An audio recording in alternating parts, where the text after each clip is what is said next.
Narwhal से आए हैं भी ए बच्चे का डायलिसिस 2 साल से हो रहे ने।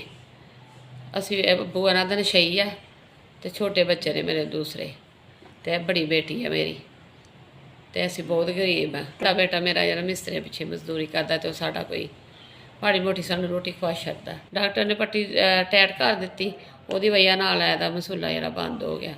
तो मैं तो बहुत परेशान नहीं, मैं तो अगे भी 3 लाख रुपया ला के तो इतों गई हाँ। जानवर सी वो मैं बेच के तो मसूले ते बनवा के तो डायलिसिस भी सानू पता ही कोई नहीं सी इत्थे हॉस्पिटल का। असी उतों OMC चों ना मुल्ली वाश करवाए ने। तो अपने आप की तुहाडी बड़ी मेहरबानी है, तुहाडे कोल आया हूँ, तुसीं साडे ते अपनी रहम करो। मेरी जवान बेटी है, यदि कोई मदद करो, मंजी ते पई दी है, अल्लाह तुहाडा भला करे। मैं बहुत परेशान हूँ, बहुत परेशान है मैं, मेरी मदद करो, मेहरबानी। जी मैं तो अपनी सारी ज़्यादा चीज़ां भी बेच बूच के ला छड़ियां ने। मेरे को तो कोई पैसा नहीं, कोई चीज़ नहीं रह गई जी मैं करा खर्च। मैं तो मजबूर हो के, मैं तो कभी ऐसे, मुझे तो बहुत शर्म आती थी कि किसी के हाथ फैलाने की। मैं तो बहुत मजबूर, बहुत परेशान हूँ। मैं तो अपनी बेटी को कुछ अच्छा खाना भी नहीं खवा सकती कि अच्छा खाना ही खाना मेरी बेटी। मेहरबानी।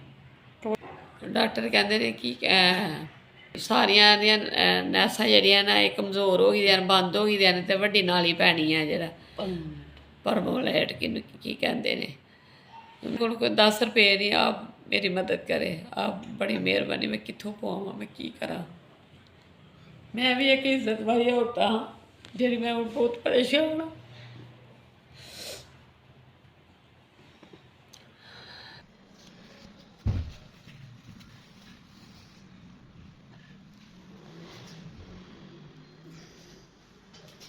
ताली 59 50 तुसी मेरी 50,000 की मदद की है।